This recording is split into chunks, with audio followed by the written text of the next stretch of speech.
Definitely the worst week of my life. I haven't really seen much of the media reporting because I haven't had a phone in a long time. But I gather there's a lot of attention being paid to the Ben Gvir video. What you saw in that video is this infinitesimal amount of what we actually went through.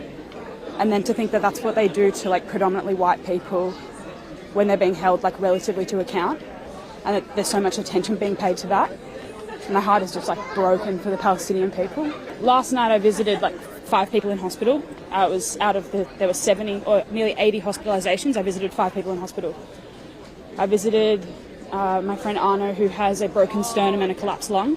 I visited 2 people I don't know who have broken legs.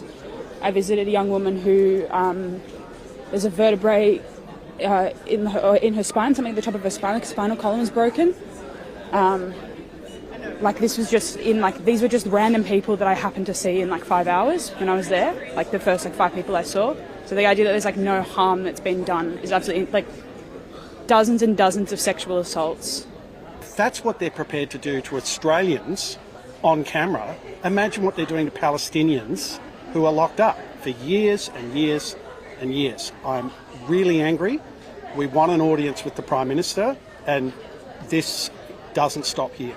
Australian activist Gemma O'Toole was among those detained by Israel who were on the flotilla. This morning, or overnight as she arrived in Australia, she asked for an audience with you to discuss her treatment. Is that something you're open to? And obviously the government has also expressed its concerns with Israel's ambassador directly, but were those concerns about Itamar Ben-Gvir or also the conduct of the security forces?